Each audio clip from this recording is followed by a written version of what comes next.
Na escuridão que antecede a ruína, havia ainda lampejos de ouro no templo sagrado. Sacrifícios eram oferecidos, incenso subia, cânticos ecoavam sob o teto do lugar santo, mas não havia resposta. O Deus de Israel, aquele que outrora habitava entre os querubins da arca, agora silenciava. Um silêncio mais temível do que o som do trovão, um silêncio que anunciava o fim. Jerusalém, a cidade escolhida, tornara-se prostituta, seus príncipes corrompidos, seus sacerdotes, cegos, seus profetas, mentirosos. E mesmo assim, eles diziam: o templo do Senhor está entre nós, não veremos mal algum. Mas o templo, por mais sagrado que fosse, não seria escudo contra a justiça do Altíssimo. Era o tempo de Joaquim, e depois de Zedequias, reis sem espinha, sombras de Davi. Cada decisão errada, cada aliança impura com o Egito, cada rebelião tola contra a Babilônia, cavava mais fundo a cova da nação. E no norte, como uma tempestade se armando no horizonte, Nabucodonosor se erguia. Um homem, sim, mas também um instrumento, a espada viva de Deus. O profeta Jeremias chorava nas ruas, gritava avisos que ninguém queria ouvir. Seus olhos queimavam, sua boca tremia, pois ele viu com olhos espirituais a presença de Deus se erguendo do templo e saindo pelas portas. Era como se a glória Shequina, outrora descida com fogo nos dias de Salomão, agora partisse em silêncio, como uma noiva traída abandonando o leito. E então, o cerco. Babilônia chegou como juízo encarnado. 10.000 levados cativos. Os nobres, os artesãos, os jovens promissores, levados em correntes, humilhados, esvaziados de esperança. Daniel, Ezequiel e tantos outros sementes de fé lançadas em terra estrangeira. E em Jerusalém, restou um povo quebrado e arrogante, acreditando ainda que o templo seria sua salvação. Mas Deus não habita em pedras, Ele habita na fidelidade. E onde não há arrependimento, ali não há aliança.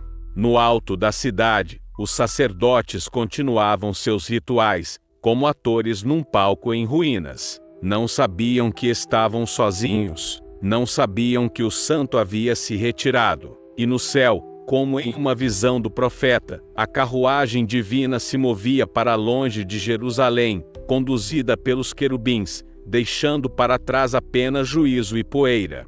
Na escuridão crescente, as mães choravam seus filhos, os velhos murmuravam memórias de glória. E Deus, oh Deus havia abandonado o templo que os homens haviam contaminado com sangue, ídolos e indiferença. Mas esta era apenas a primeira ferida.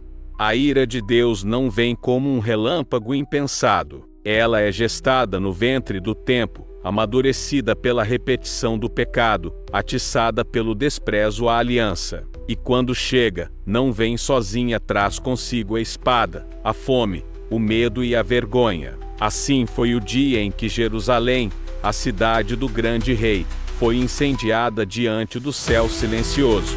Zedequias, o último dos reis, tentara resistir. Um homem fraco, feito de promessas vazias e ouvidos surdos. A palavra do Senhor, trazida repetidamente por Jeremias, era clara: rendam-se à Babilônia ou perecerão. Mas o orgulho falou mais alto. E o orgulho, quando confronta o decreto divino, torna-se sentença de morte.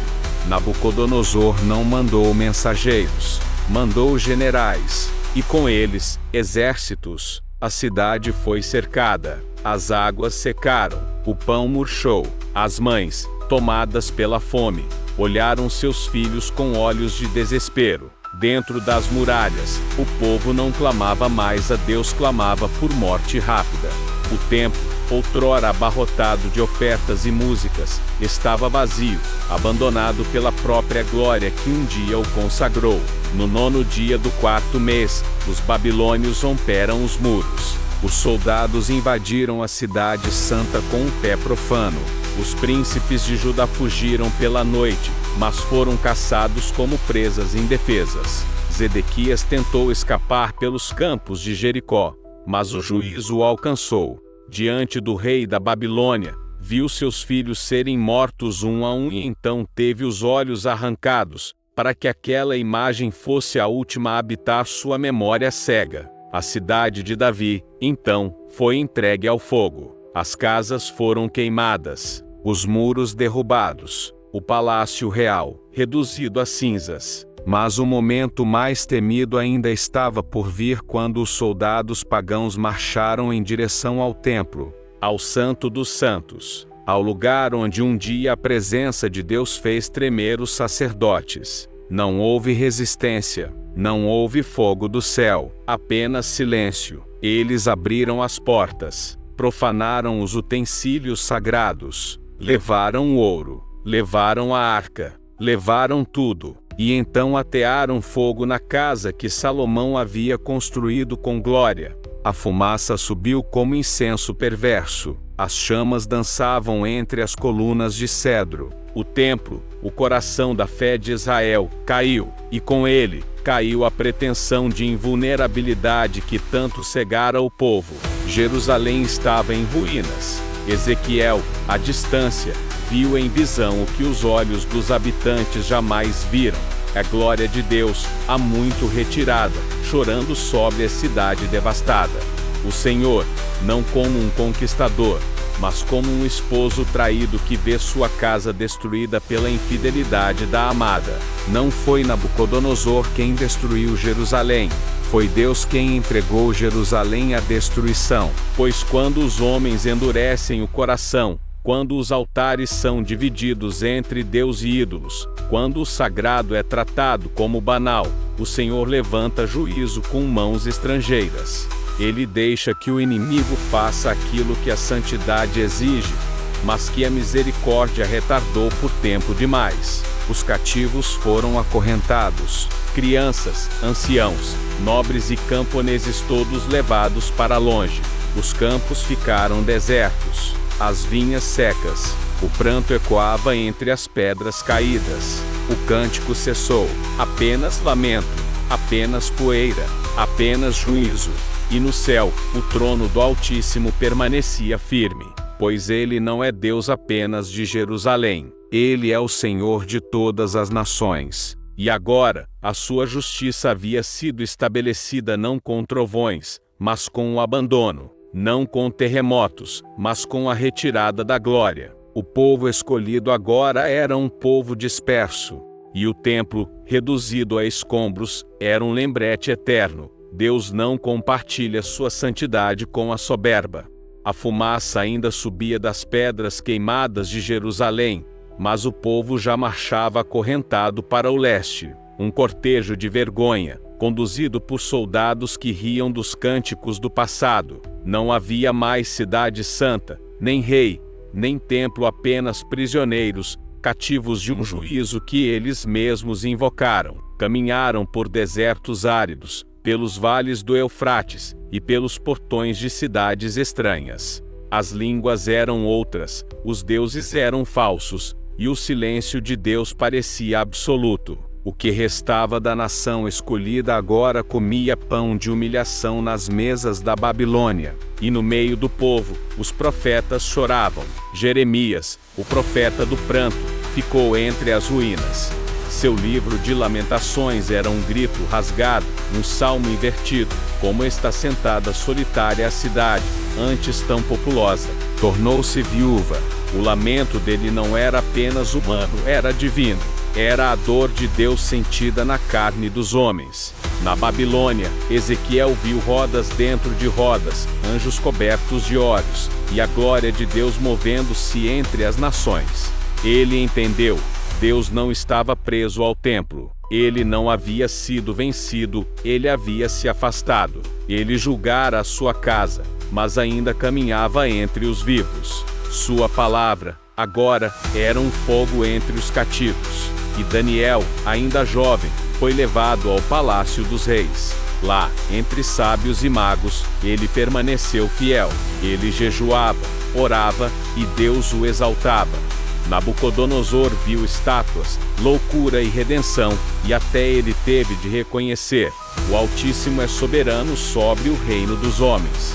Deus mostrava que mesmo entre os impérios, ele não havia perdido o controle.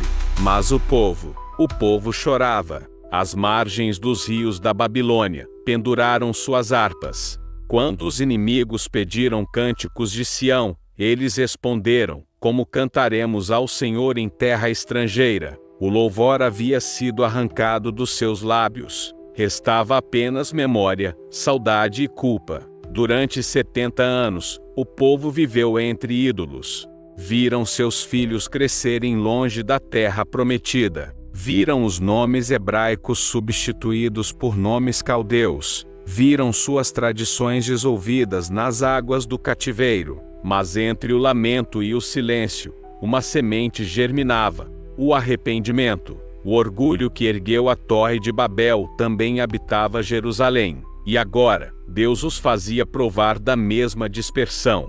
Mas diferente de Babel, aqui havia um pacto. E mesmo no juízo, Deus ainda mantinha as alianças. Porque o juízo divino não é o fim, é o campo onde nasce a esperança queimada, mas não morta. Aos poucos, profecias começaram a brilhar no horizonte sombrio.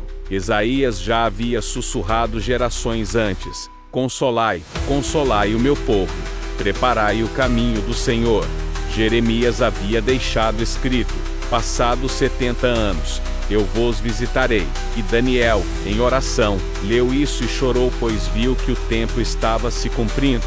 O juízo terminaria, mas o povo jamais seria o mesmo. Eles voltariam, sim, reconstruiriam muros, casas, até mesmo o templo. Mas o que havia sido perdido não era apenas pedra, o ouro era a glória. A arca não voltaria. O Santo dos Santos ficaria vazio. Deus os receberia, mas agora com marcas. Marcas do exílio, da disciplina, do abandono que os próprios pecados invocaram.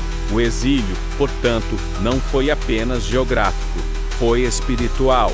Foi o espelho onde o povo viu sua face verdadeira. A prostituta vestida de rainha, a esposa infiel banhada em incenso. E ao verem isso, muitos caíram de joelhos. Não para pedir bênçãos, mas para clamar por redenção.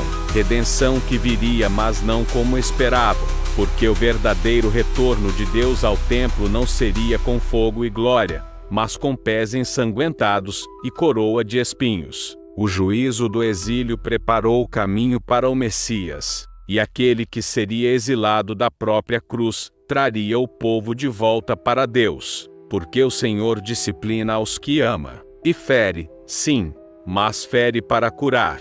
O cativeiro da Babilônia não foi apenas uma punição, foi o parto de uma nova esperança. O fogo do juízo consumiu o orgulho, mas preservou o propósito, para que um dia, quando o Messias chegasse, houvesse ainda um povo com olhos abertos para vê-lo. Se essa história tocou sua alma, não esqueça de curtir, comentar, compartilhar e ativar o sininho. Assim, você nos ajuda a manter viva a chama do oculto e a revelação da justiça divina.